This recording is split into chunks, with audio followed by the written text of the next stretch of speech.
Jean-Emmanuel Ray vous présente un exposé « Évaluer le travail ou le salarié, point de vue d'un juriste du travail ». Jean-Emmanuel Ray est professeur de droit privé à Paris 1 Sorbonne. Il est l'auteur d'ouvrages importants et à succès. Son livre « Droit du travail, droit vivant » atteint des scores de vente à travers ses rééditions multiples. C'est donc un classique vivant, puisqu'il est réédité et réactualisé en permanence. Atteint des scores très élevés et je vous en recommande la lecture. J'en ai un exemplaire qui date de 2007, donc il est déjà dépassé, mais c'est gentil, je ne peux pas, je serais ravi de collectionner Jean-Emmanuel Ray de la première à la dernière édition, etc. Il tient aussi une rubrique très importante dans Droit du travail sur l'actualité des technologies de l'information et de la communication, une rubrique trimestrielle dans droit social, pardon. Et il tient une chronique juridique mensuelle, si je suis bien informé, dans Liaison sociale. Voilà. Et c'est donc un grand spécialiste de droit social, de droit du travail et aussi de technologie. Et je pense que son exposé va aborder peut-être certains aspects de croisement sans préjuger du contenu. Je lui passe la parole tout de suite et je le remercie d'avoir accepté mon invitation. Merci, chers collègues. C'est moi qui vous remercie de m'inviter dans ce lieu magnifique qui n'est pas, à vrai dire, très éloigné de mon propre lieu de travail. J'ai dû traverser la rue Saint-Jacques et cela me plaît beaucoup. Nous sommes tous les deux universitaires, je pense qu'il y en a aussi quelques-uns dans la salle, et on a une particularité par rapport au sujet qui nous intéresse aujourd'hui, c'est que notre métier, c'est d'évaluer. On passe notre vie à évaluer. Pourquoi? Je vous donne un exemple concret. En licence, donc ce qu'on appelle en L3 maintenant, j'ai 26 travaux dirigés à faire tourner. Quand je donne le même sujet, avec des copies anonymes, le différentiel de contrôle continu et de correction, alors que les copies sont réparties de façon totalement aléatoire, est de 3 points. Et le maximum de différentiel, alors que les TD sont répartis de façon totalement aléatoire, eh bien, dans les TD, le maximum atteint parfois 4 points. Question, pourquoi, alors que la répartition d'étudiants est aléatoire, donc il y a parfois des très bons groupes, parfois des très mauvais groupes. Les mauvaises langues vous diront que c'est plutôt lié à l'horaire, mais bon, ce n'est pas les mauvaises langues qui vous diront ça. Pourquoi ce différentiel exceptionnel? Eh bien, tout simplement parce qu'il y a des jeunes chargés de TD, on vous a pas échappé que les chargés de TD étaient des jeunes thésards, des jeunes Master 2, et donc il y en a qui veulent se faire aimer. Et ils pensent que pour se faire aimer, il faut donner des bonnes notes, ce qui prouve qu'ils n'ont rien compris. D'autres, au contraire, ils ont 2 ans ou 3 ans ou 4 ans de plus que les personnes qu'ils ont en face d'elles, et donc ils veulent se faire craindre. Et pour se faire craindre, elles pensent que si elles mettent moins de 7 à tout le TD, au moins ils seront meilleurs qu'eux, forcément. Vous êtes un TD de nul. Et puis il y a aussi, dans toutes les professions, y compris à l'université, des gens tout simplement paresseux. Et je ne veux pas avoir d'ennui avec mon groupe, et donc je vais noter entre 9 et 11. Les meilleurs auront 11, les pires 9. Ça remontera rarement jusqu'au professeur Ray qui met très bon ordre. On a un métier très difficile, et vous imaginez vers ce quoi je m'achemine lentement mais sûrement. C'est que je suis juriste, je ne suis que ça, avec le taux de psychorigidité et d'amour de la norme qui va avec. Mais on aborde déjà la grande question. Si je demande à mes étudiants une obligation de moyens ou de résultats, ce que je suis en train de vous expliquer, qu'il ne faudra pas répéter au-delà de ces murs, bien sûr, c'est que l'obligation de résultat, c'est une solution de fainéant pour des décideurs paresseux, dont je suis, dont sont beaucoup de managers. L'obligation de moyens, quand des jeunes gens ou des jeunes filles viennent pleurnicher dans mon bureau en disant « Monsieur le professeur, j'ai bossé comme un malade ». Et je les crois volontiers, c'est souvent vrai. J'ai bossé tous les week-ends, j'ai bossé la nuit, j'ai rendu 5 devoirs. J'ai beaucoup travaillé. Et puis, vous savez, le plus dur pour un enseignant, j'ai eu des problèmes personnels, ce qui est fréquent à cet âge-là. Est-ce que je vais rentrer dans cette double subjectivité? La sienne et puis la mienne. Parce que je porte une appréciation sur ces événements amoureux majeurs de l'année, forcément. La réponse est bien sûr que non. Ça me compliquerait trop la vie. Je vais partir d'une obligation de résultat avec empathie. J'aurais tellement aimé pouvoir compatir, mademoiselle ou monsieur, à vos ennuis multiples et variés, à l'investissement farouche que vous avez fait. Et là, le ton de la personne qui n'y peut rien, c'est là toute la subtilité. Mais vous avez à mon égard une obligation de résultat. Combien avez-vous eu au partiel? Je viens de vous le dire, monsieur le professeur, j'ai eu 5. Oh, je comprends votre déception. Le résultat final, c'est 5. Je n'ai aucune raison de modifier le résultat final. Sans ça, je ne vais pas rentrer dans la vie privée de mes 1653 étudiants. Ce que je suis en train de vous expliquer, c'est que le juriste, très tôt, a mesuré le bilan coût-avantage des obligations de moyens et de résultats. L'obligation de résultat, ça va vite et on n'entre pas dans les problèmes personnels. Sous une apparence, vous me voyez venir peut-être de très loin, de froide objectivité. Là où ça devient intéressant, c'est est-ce que j'évalue le travail de mes étudiants? Est-ce qu'un manager évalue le travail de ses collaborateurs? Non. Je n'évalue pas le vrai travail de mes étudiants, à supposer qu'un étudiant travaille, ce qui est une vraie question, dans sa dimension complexe, les efforts qu'il fournit, les moyens qu'il met en œuvre, les ficelles aussi, pour un commercial dans une entreprise, l'expertise qu'il a acquise. Non, je mesure simplement le résultat visible. Tu as vendu combien de bouteilles de whisky, dira un manager. Tu as quelle note à la fin de l'année? En un mot, ça réduit le travail humain à une somme quantifiable, cet autisme quantitatif qui domine notre société, en passant à côté de l'essentiel de ce qui fait la vraie vie d'un salarié, la vraie vie au travail, le rapport aux autres en particulier. Sur ce, je tiens à vous préciser, mon collègue qui m'a invité le sait très bien, c'est que si vous avez une vision un peu ancestrale de l'université, n'oubliez pas que nous sommes très souvent nous-mêmes évalués. Et là, ça devient très intéressant parce que je suis enseignant à Sciences Po, et à Sciences Po, on a toujours évalué les enseignants. À Paris, on ne les évalue pas. Ils sont censés être les meilleurs, donc c'est une présomption irréfragable. On ne va pas se mettre à évaluer des gens qui sont forcément au top. Je ne partage pas cet avis. Pour ceux qui ne connaissent pas les étudiants, moi je pensais au début, quand j'étais évalué, comme jeune professeur, que les étudiants auraient une vision alimentaire de la notation. D'abord, une vision prudente. Si je vous évalue à quel moment, ce qui est important pour savoir si je vous évalue avant que vous m'en demandiez ma copie, je vais être gentil. Après, on verra. Toujours après, ça va de soi. Sans ça, ça n'a aucun sens. Et contrairement à ce que je pensais, mes pires évaluations ne sont pas venues des gens à qui j'avais mis 2. Je n'ai pas de complexe avec la notation. Les bons seront récompensés, les mauvais ne seront pas récompensés. Je ne note pas entre 9 et 11. Ce sont souvent des gens à qui j'avais mis 4, qui m'ont dit « il est extrêmement exigeant, mais avec lui, on avance ». Des gens à qui j'avais mis 17, j'attendais un retour, non pas de bâton, mais d'affection. On dit « il est sympathique, mais il pourrait faire un petit effort quand même, renouveler son cours plus souvent ». En un mot, on s'aperçoit qu'il y a beaucoup de choses assez contre-intuitives dans la notation. Et c'est pour ça que la question est embarrassante pour un juriste. La question est, certains enseignants, je suis directeur d'une formation à la Sorbonne, et je fais systématiquement évaluer tous mes enseignants. Je veux savoir ce qu'en pensent les usagers. Nous sommes dans un service public qui n'est pas protégé par un statut pour ceux qui ont un statut. Nous sommes au service du public et nos usagers. Donc je veux que les usagers aient un service exemplaire. Question, si les évaluations sont mauvaises, les étudiants disent, on est tous d'accord, ça ne le fait pas. Je vous cite, ça ne le fait pas. Réponse, ça ne le fait pas, pourquoi? Et là, ils ont généralement des réactions un petit peu négatives.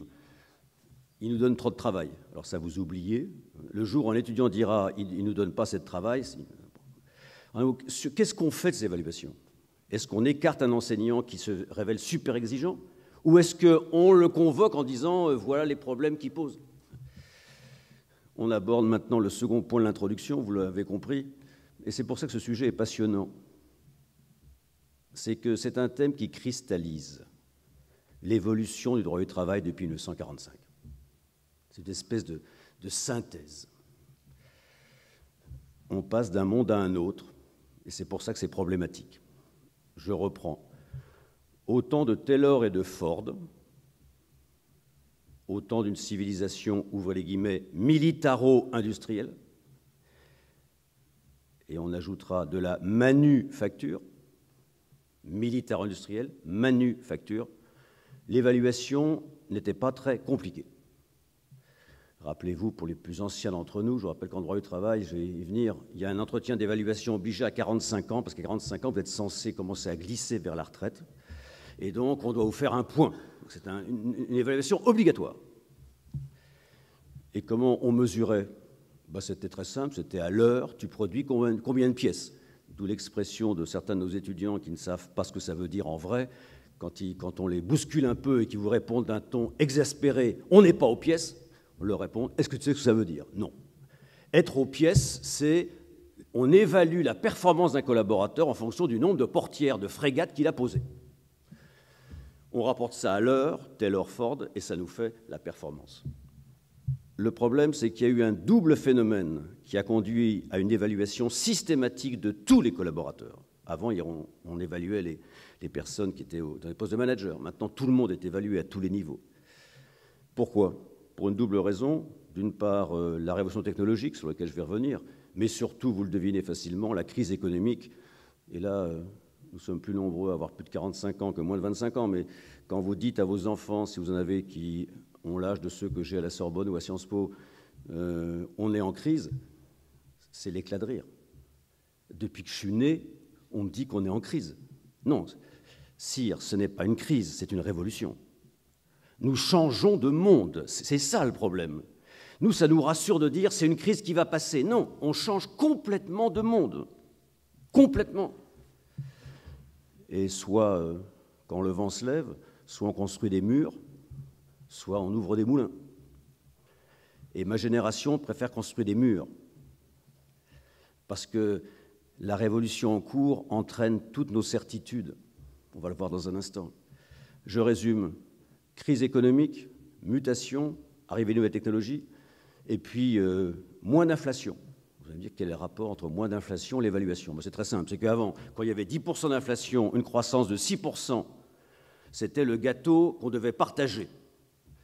Résultat, l'augmentation était collective, les syndicats y veillaient. Quand vous réduisez la croissance en même temps que l'inflation, on ne peut plus donner d'augmentation collective. Les syndicalistes vous diront, pour d'autres raisons également, ils n'auront pas tort. Et donc voilà, c'était Jacques Dutronc qui l'avait annoncé en 67, et moi, et moi, et moi. Voilà le début de l'évaluation en droit du travail, au sens de l'individualisation. L'individualisation, c'est à la fois le produit et la cause de l'évaluation. Donc on va évaluer individuellement chaque collaborateur sur des critères sur lesquels je reviendrai bien sûr dans quelques instants. Et là on se heurte évidemment, on commence à savoir faire, et là on pense à l'équipe de foot dans son bus en 2008, et on se dit, une évaluation individuelle, c'est sympathique, mais une entreprise a une productivité forcément collective. Le produit d'une entreprise est forcément collectif. Ce n'est pas comme une société, ce n'est pas une somme d'individus. C'est un dynamisme, une dynamique qui se crée entre individus. Et c'est là qu'on se retrouve heurté à une question un petit peu embarrassante. Si j'évalue chacun sur chacun, ça encourage des comportements individualistes. Et vous me voyez venir peut-être de loin. Ce type de comportement, est-il vraiment par rapport à la performance globale intelligent? Ce n'est pas sûr du tout. Mais surtout, ça aboutit à un double phénomène qui est irréconciliable avec le développement d'une entreprise. C'est que, premièrement, si jamais on abandonne l'évaluation purement individuelle, parce que c'est l'équipe qui marche, c'est l'entreprise, c'est la collectivité qui fait marcher la boîte. Mais à ce moment-là, vous savez que l'intelligence dans notre monde complexe consiste à choisir entre de grands inconvénients. Et donc là, ça signifie quoi? Ça signifie que je vais noter l'équipe, parce que c'est ça qui fait marcher une boîte. Vous êtes 20, on va noter votre performance collective. Certains vous diront, c'est pire que tout. C'est l'émission de télévision la plus atroce qu'on ait vue dans les dernières années, c'est le maillon faible. Moi, je suis dans l'équipe de 20, mais je suis déprimé. Je plombe les résultats de l'équipe. Objectivement, je plombe les résultats de l'équipe. Et là, à ce moment-là, l'équipe me dit, ça serait bien que tu sois muté dans l'autre équipe, l'équipe des losers. Là. Eux, il n'y a que ça, donc vas-y. En un mot, c'est la collectivité elle-même qui m'incite à partir ailleurs. Situation sur le plan humain un petit peu difficile à supporter. Mais quand je vous disais que ça cristallise un peu tout, et je ferai des allers-retours avec le droit du travail, c'est pour ça que c'est intéressant. Tout ce que je vous dis là, c'est le rapport entre l'individu et le collectif. C'est le problème d'aujourd'hui du droit du travail. Et si vous suivez l'actualité, c'est le problème des accords de maintien de l'emploi. J'ai signé avec des syndicats unanimes le fait qu'on baisse les salaires de 15%, le poids du collectif, pour sauver la collectivité. Et puis vous avez 150 personnes qui refusent. Qu'est-ce que je fais de ces 150 personnes? Est-ce qu'elles ont raison, tort? Les rapports entre l'individu et le collectif, c'est la question qui se pose en droit du travail aujourd'hui. Deuxièmement, avec l'évolution des technologies, et là, soupir, séquence, émotion par rapport aux gens qui ont plus de 45 ans. Moi, quand j'ai vu le contrat de génération, pourtant je suis de la même génération que François Hollande, je me suis dit, il n'a pas bien compris. C'est ce que disait Michel Serres, peut-être dans ce même amphithéâtre. La technique, c'est ce que les parents apprennent aux enfants. La technologie, c'est ce que les enfants apprennent aux parents. Donc, quand dans un contrat de génération, vous dites à un gamin qui a 21 ans, qui est né avec Facebook, je dis bien, maintenant ils sont natifs, d'accord, ils sont nés dedans, d'accord. Si vous avez des enfants, vous voyez ce que c'est. Que vous leur privez de portable, c'est un traitement inhumain et dégradant au sens de la Cour de Strasbourg. Bon. Ça signifie quoi? Ça signifie que l'expérience était forcément valorisante et valorisée. L'expérience, c'était les petits trucs, le savoir-faire. Aujourd'hui, l'expérience est parfois contre-productive. Parce que justement, les choses changent tellement vite que celui qui veut faire comme avant n'y arrivera pas et plombera l'équipe. C'est la compétence professionnelle plutôt que l'expérience. En termes d'évaluation, c'est une autre paire de manches. Et puis toujours pour se terminer sur cette séquence émotion, c'est ça qui a changé radicalement. C'est que moi j'ai été éduqué, comme beaucoup d'entre vous, sur un système basé sur l'autorité. Dans ma famille, j'avais un pater familias qui détenait la puissance paternelle. Je dis bien la puissance paternelle, pas l'autorité parentale. La puissance paternelle. Quand mes parents, et spécialement mon père en question, un sourcil bougeait, l'ensemble des enfants rampaient sous la table. Ceux qui ont plus de 50 ans me comprennent. Les moins de 25, pas du tout. Après, à l'école, je suis tombé sur le même type de personnage, un hussard noir de la République qui ressemblait comme 2 gouttes d'eau à mon père. On était 40 dans la classe, je ne l'ai jamais entendu élever la voix. Élever la voix. Au lycée, pareil. Vous voyez où je veux en venir? J'étais parfaitement adapté pour devenir un subordonné, absolument subordonné. Voilà. Un type à qui on dit « t'as un N+1, c'est lui le chef », oui chef. Système militaro-industriel. J'ai un supérieur, ça ne s'invente pas ça, j'ai un supérieur. Alors, je ne sais pas si vous avez autour de vous des personnes qui ont entre 15 et 25 ans, mais l'idée, la simple idée, qu'il faut aborder avec délicatesse, qu'une personne puisse donner des ordres, je dis bien des ordres, pas des conseils, pas une négo, d'accord, c'est tu fais comme ça et c'est pas autrement. Ça marche moins bien. Je fais dans la litote. En un mot, dans l'évaluation, ce que je suis en train de vous dire, c'est on est en plein dans le sujet. Qu'est-ce qu'on doit évaluer aujourd'hui dans une entreprise?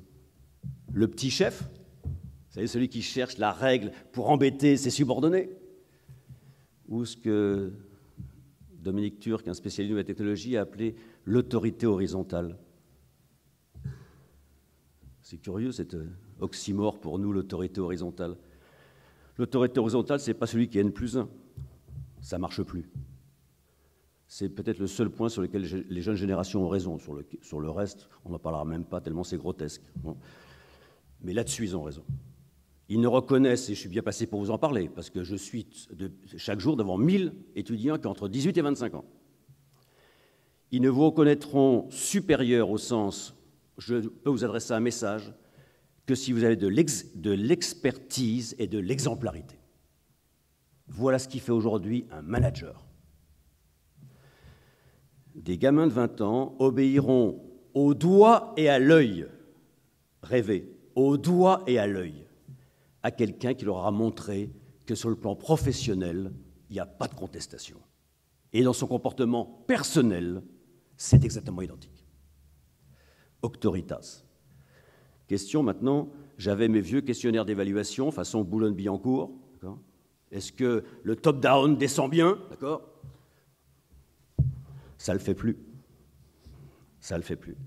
Je cherche des leaders, je cherche des managers, pas des supérieurs hiérarchiques. Et là, si vous voulez, c'est pour ça que ça cristallise tout. Je vous rappelle que ça, beaucoup d'entreprises, et de plus en plus, c'est un sujet qui m'intéresse beaucoup, parce qu'en clair, ça scie la branche sur laquelle je suis assis depuis 40 ans, ce qui est un peu intéressant pour moi. Nous sommes au temps de ce qu'on appelle faussement l'entreprise Web 2, 2.0. Je traduis, l'entreprise n'est plus seulement hiérarchique, elle l'est forcément. Une entreprise, ce n'est pas une somme d'atomes libres. Il faut quand même quelqu'un en haut donne les directives, ça va de soi, il ne faut pas non plus perdre la tête. Mais ce qui marche, c'est pas la sub, c'est la collaboration. On échange horizontalement, etc. En un mot, c'est l'intelligence collective d'une boîte qui fait marcher les travailleurs du savoir.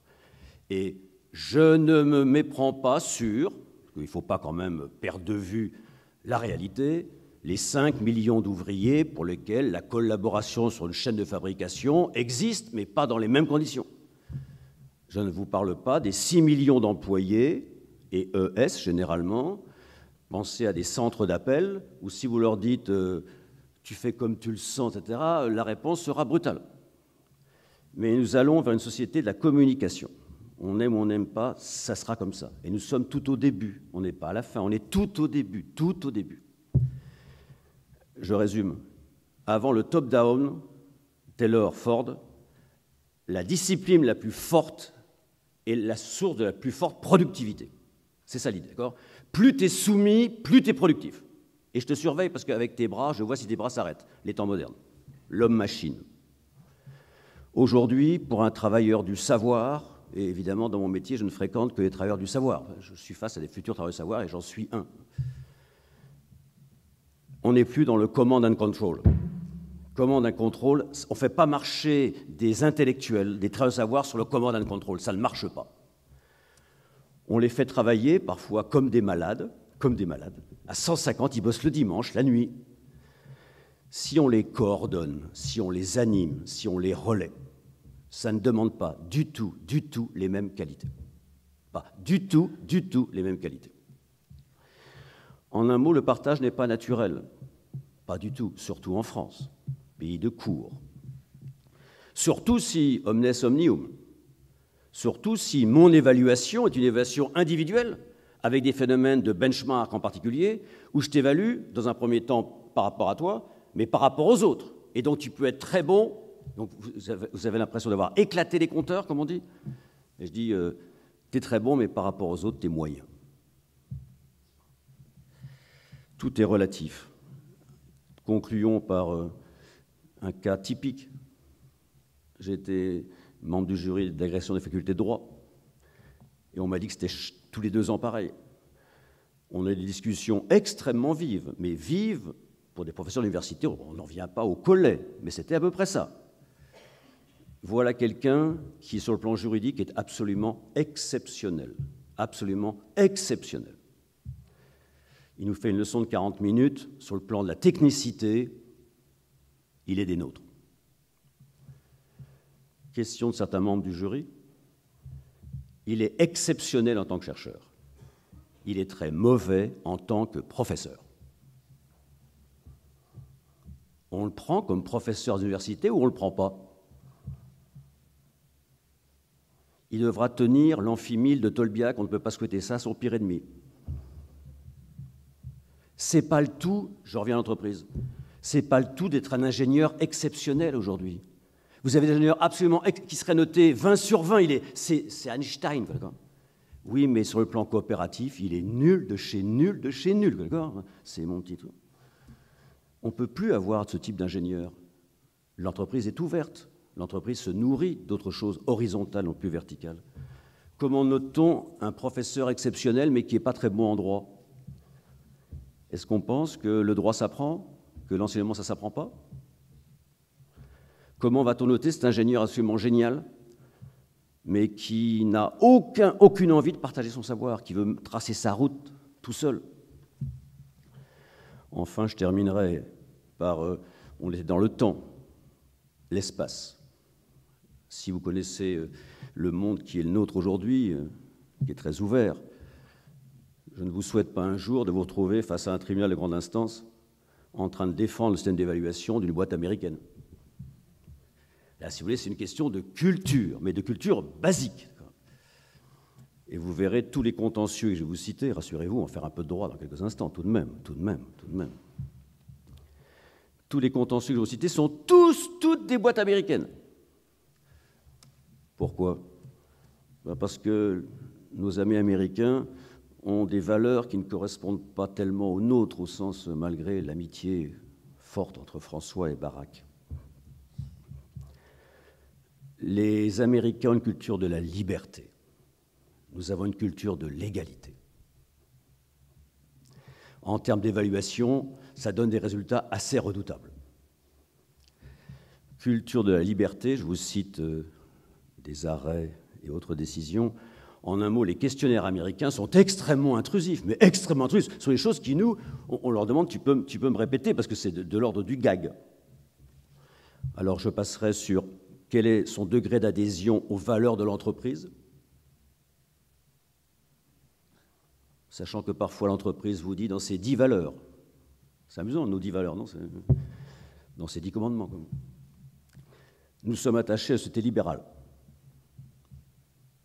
Nous, Français, on en frémit. Outre-Atlantique, on n'en frémit pas. Ça fait partie du job. Je vous traduis. Quelle est sa passion pour l'entreprise? Traduction pour un Français. Comment tue-t-il sa vie privée?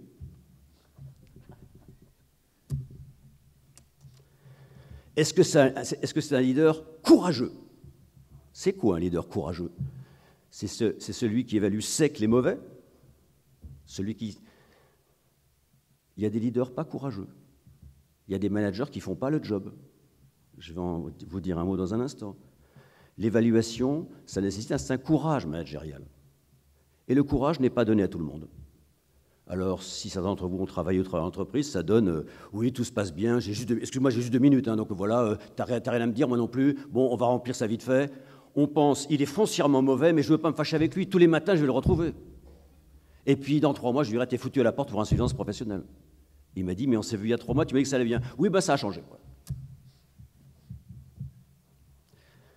En un mot, beaucoup de dirigeants de filiales françaises sont en grande difficulté, parce qu'en France, on a une culture, une religion laïque de l'égalité.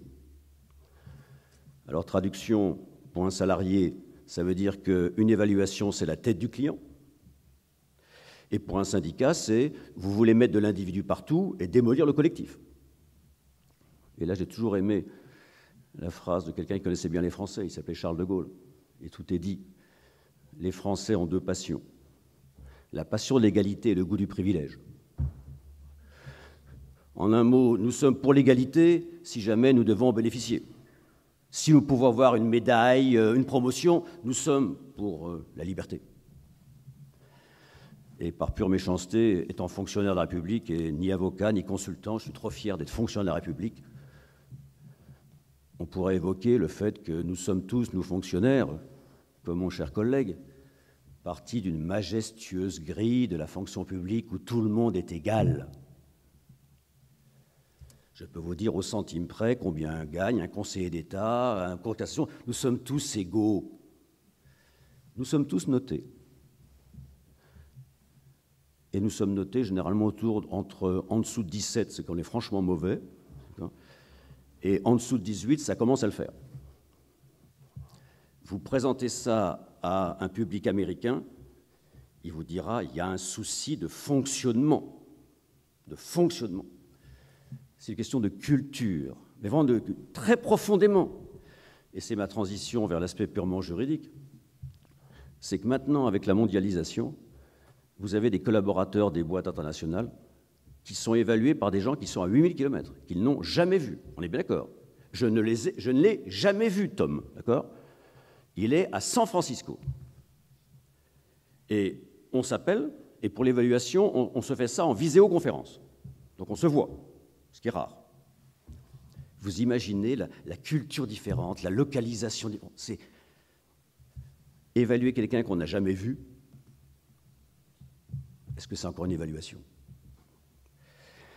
Rassurez-vous, on va arriver maintenant à l'aspect 100% juridique. Alors, dans les 20 minutes qui me restent, qu'est-ce que peut dire le juriste sur l'évaluation? Le chef d'entreprise est dans une situation très difficile parce que c'est un droit pour lui, c'est un devoir. Légalement, il doit évaluer ses collaborateurs, mais parfois, on ne lui fait aucun cadeau lorsqu'il évalue, ce qui produit chez lui une forme de schizophrénie tout à fait intéressante. L'arrêt principal, c'est un arrêt récent, c'est un arrêt du 10 juillet 2002. La question, c'était, un syndicat disait, au nom de quoi l'employeur peut évaluer un collaborateur? Réponse de la Cour de cassation, que je partage. L'employeur tient de son pouvoir de direction et du contrat de travail le pouvoir d'évaluer le travail de ses salariés. Alors, si vous n'avez jamais fait de droit du travail, je vous rappelle que le terme droit du travail est mensonger. Le droit du travail ne protège pas les travailleurs, il protège les travailleurs subordonnés. Un artisan, un commerçant n'est pas protégé par le code. Donc voilà la source du pouvoir d'évaluation. Tu es mon subordonné, ce n'est pas une vision idéologique, c'est le critère du contrat de travail. Le critère du travail, c'est la subordination. C'est pour ça que quand mes étudiants disent « on va se mettre en grève », je leur dis « restez polis, restez polis, vous n'êtes pas subordonnés ». Donc le droit du travail est réservé aux subordonnés, et résultat, j'ai, de par l'intérêt de l'entreprise que je représente, moi, chez l'entreprise, eh bien, je dois affecter les meilleures personnes aux postes qui sont les leurs, et donc je dois évaluer leurs performances. Je suis tenu d'évaluer. Je vous en prends quelques exemples. Si je n'évalue pas, je suis devant le Conseil des prud'hommes ou le TGI dans une situation extrêmement délicate. Et plus que délicate, on me reprochera, mais monsieur, enfin, vous deviez l'évaluer. Je ne l'ai pas fait, vous êtes fautif. Premièrement, je ne parle même pas des discriminations. On va parler d'un principe créé par la Cour de cassation qui s'appelle l'égalité de traitement. Depuis 10 ans, la Cour de cassation a créé de toutes pièces un principe général dans l'entreprise privée qui s'appelle l'égalité de traitement. Ce qui veut dire que si n'importe quel collaborateur est payé moins que quelqu'un qui est censé faire le même travail, peu importe l'ancienneté, le diplôme, ils font le même travail, eh bien, je serai assigné, si je suis chef d'entreprise, et on me dira, ouvrez les guillemets, démontrez-moi par des éléments objectifs et pertinents, pas seulement objectifs, et pertinents, que vous pouvez payer machin moins que machin.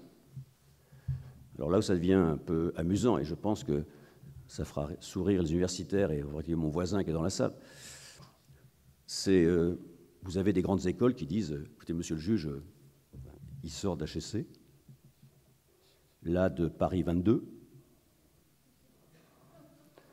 Donc là, si vous voulez, monsieur le juge, restez poli, enfin, il sort d'HEC, quoi. On ne va pas mélanger tout, quand même. » Réponse des juges. Et alors? Monsieur le juge, HEC. Réponse, ils font le même boulot? Oui, mais HEC, monsieur le juge. Réponse, alignement vers le haut. En un mot, je dois systématiquement évaluer mes collaborateurs pour me garantir contre des procès en discrimination, on n'en parlera pas, parce que ça, c'est un aspect pénal qui est redoutable.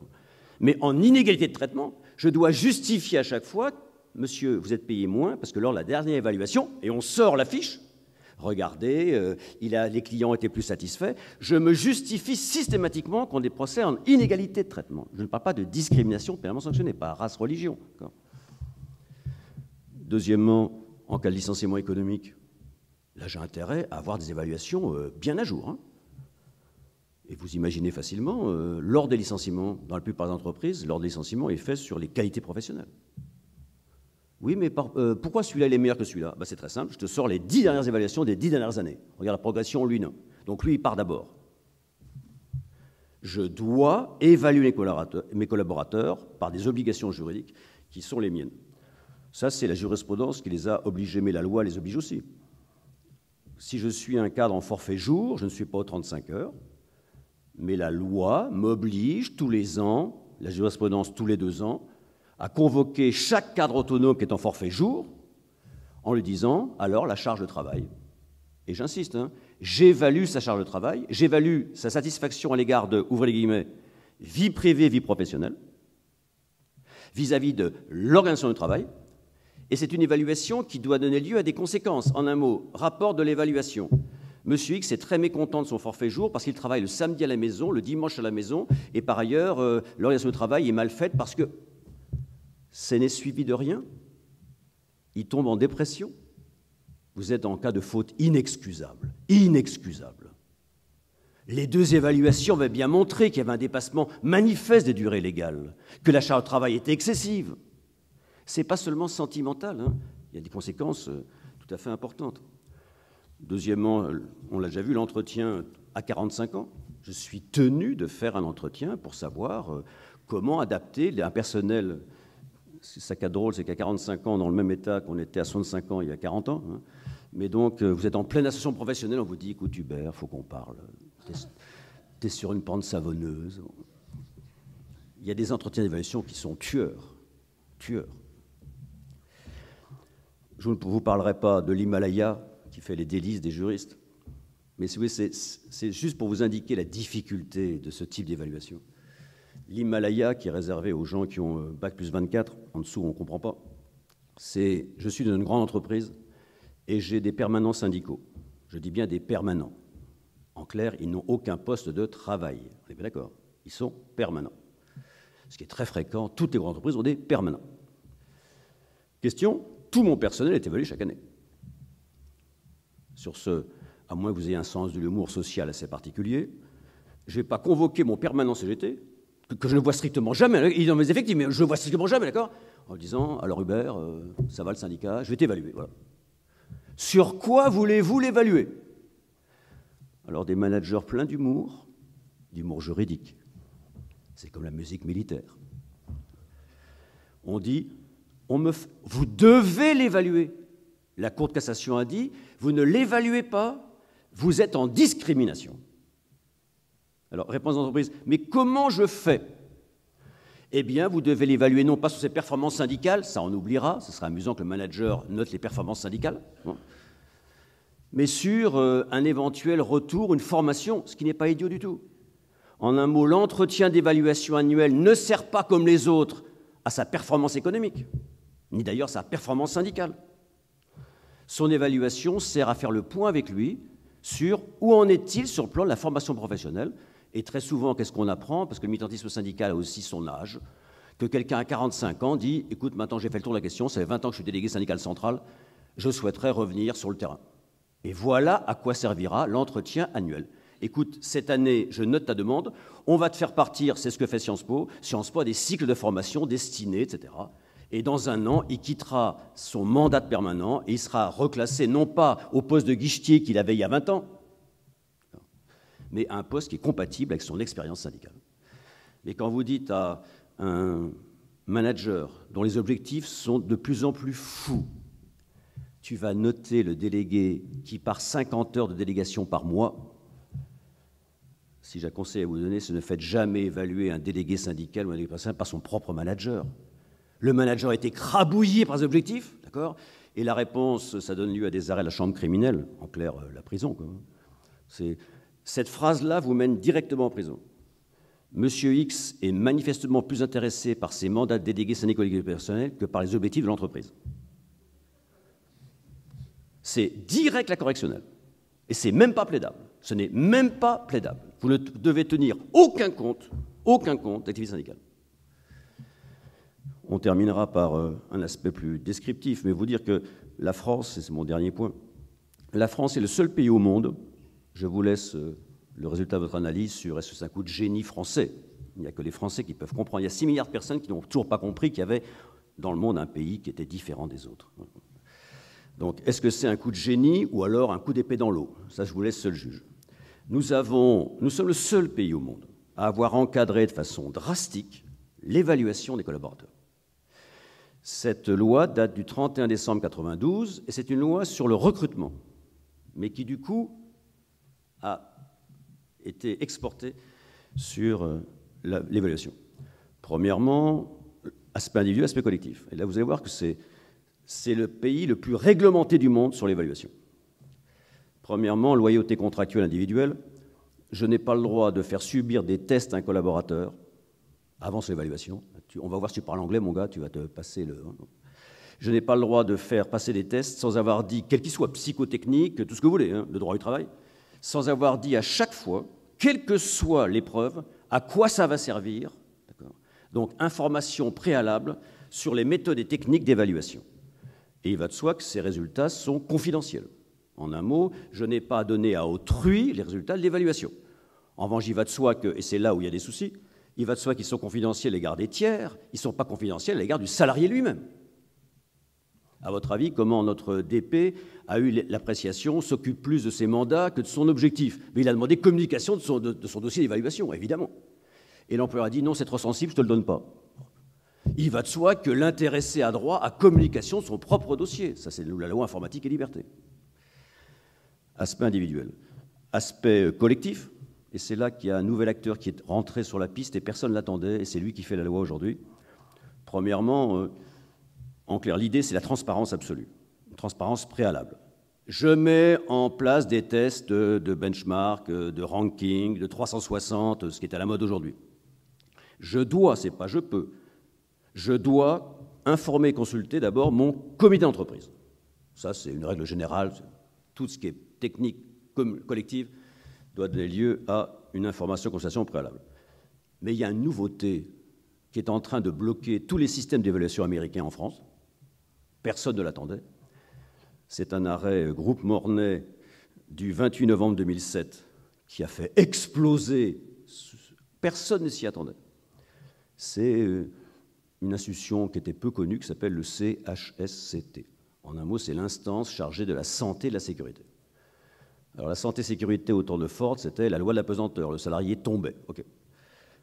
Aujourd'hui, c'est la santé physique et mentale. Mentale. Vous me voyez venir.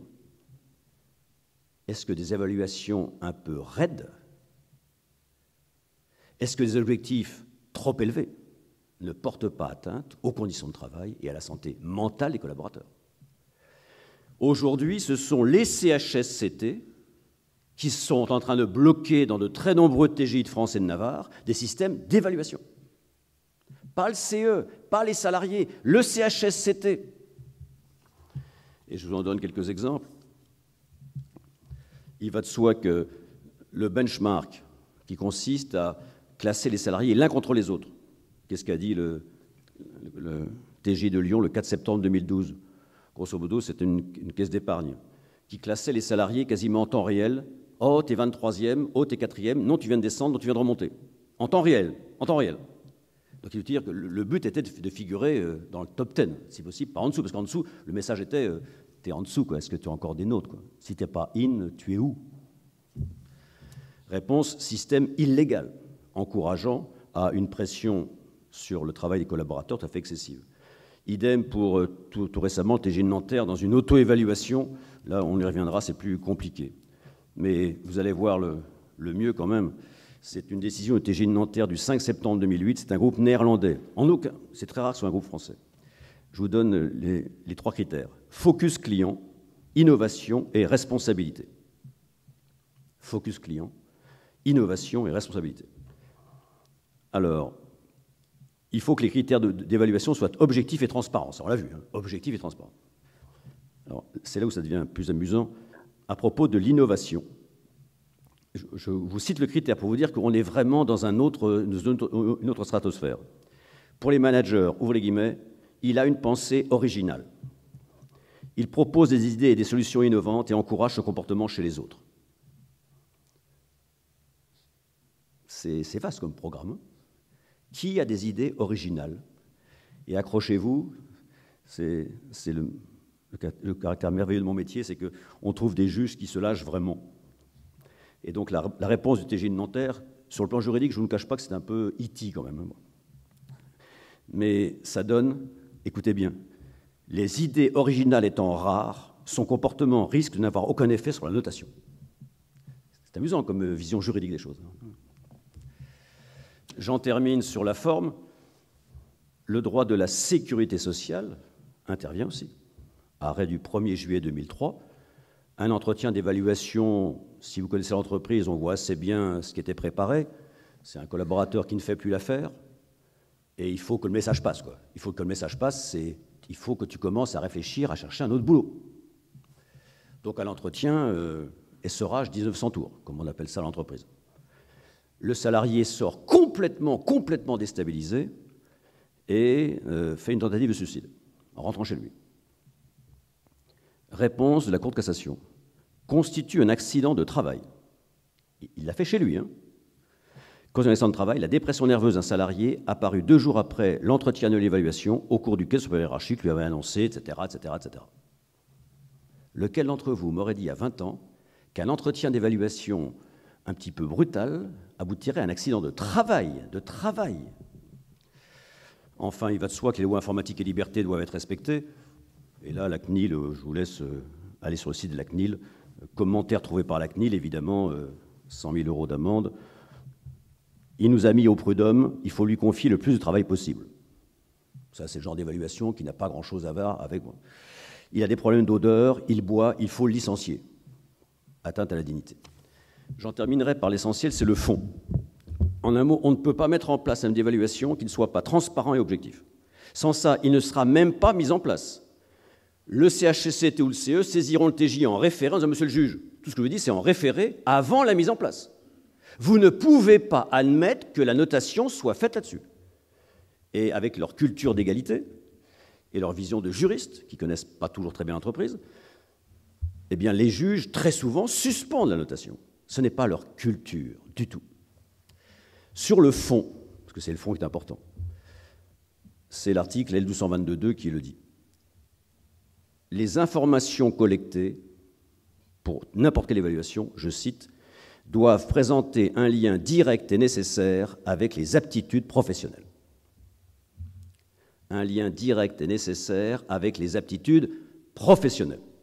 Et voilà donc la réponse qui vient forcément à l'issue de mon exposé. C'est pour un juriste, mais est-ce qu'il a raison? Pour un juriste, l'évaluation ne peut en aucun cas porter sur la personne du collaborateur. On ne note pas une personne, on note le travail d'un collaborateur. On ne note pas une personne, on note les performances professionnelles d'un collaborateur. Une fois qu'on a dit ça, on est très très content. Ça claque bien, c'est moral. Oui, alors, est-ce qu'un bon technicien du droit fait un bon juge? Pire, et là je me tourne vers les fonctionnaires, y compris mon voisin, quelle est l'épreuve reine d'un concours de la haute fonction publique? Est-ce une épreuve de mathématiques? Est-ce une épreuve de droit? Non. C'est ce qu'on appelle le grand oral. Voilà. Et donc, en l'espèce, l'épreuve du grand oral n'est pas destinée à vérifier la technicité d'un futur énarque, la technicité d'un futur magistrat. Non. Mais ça, il ne faut pas le dire. C'est, on voit la personne, et on se dit, demain, il pourra embastiller une personne. Est-ce qu'il a la personnalité, d'accord? Et on le triture à chaud. Ce que je suis en train de vous dire, c'est que nous avons encore une vision très taylorienne. Aujourd'hui, quand on évalue un manager ou un professeur, ce n'est pas seulement celui qui vous rédige un plan en 2 parties, 2 sous-parties. Et je prends Outreau, et là je vais défendre ce jeune juge d'instruction qui s'est fait descendre.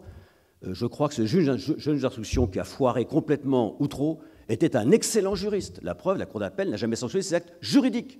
Il n'avait pas la bouteille personnelle, à 25 ans, on n'a pas la bouteille pour gérer ce type d'affaires.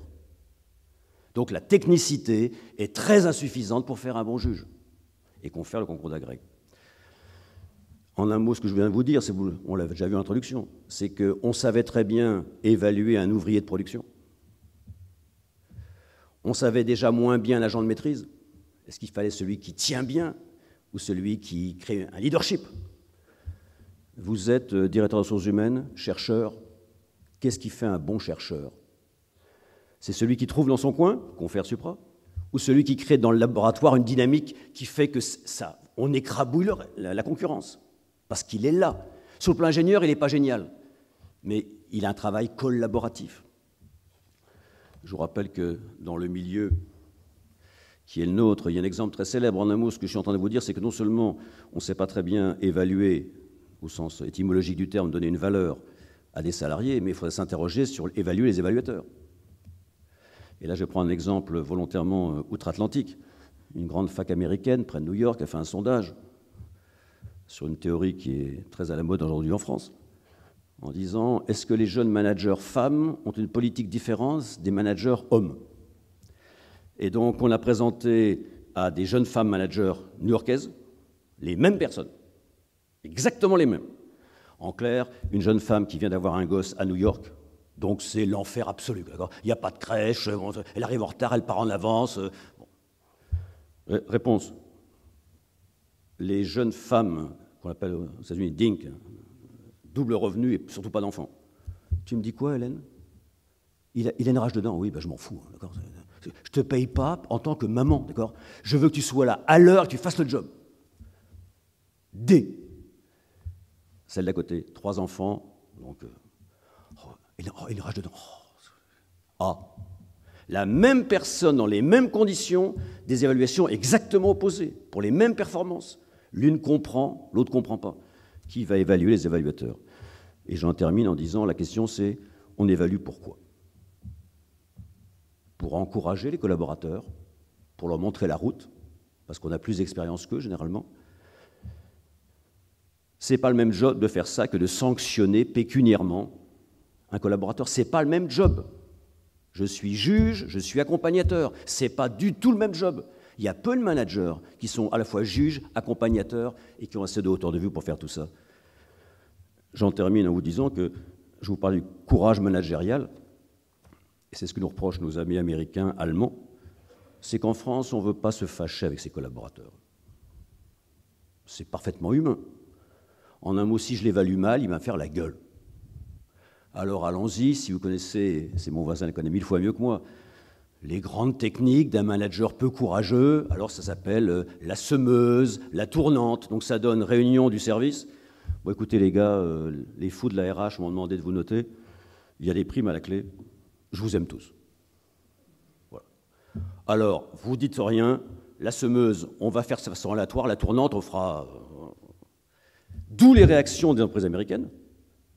On va obliger les managers à faire des catégories, du ranking.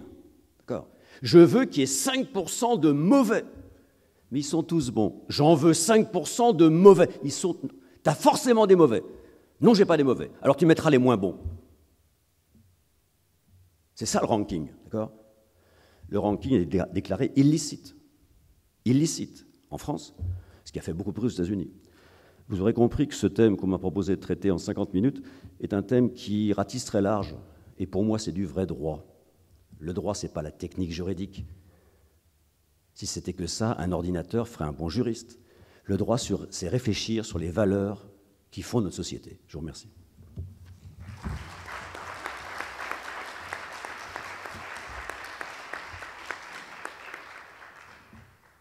Bien, c'est un exposé magnifique et avec beaucoup de dimensions.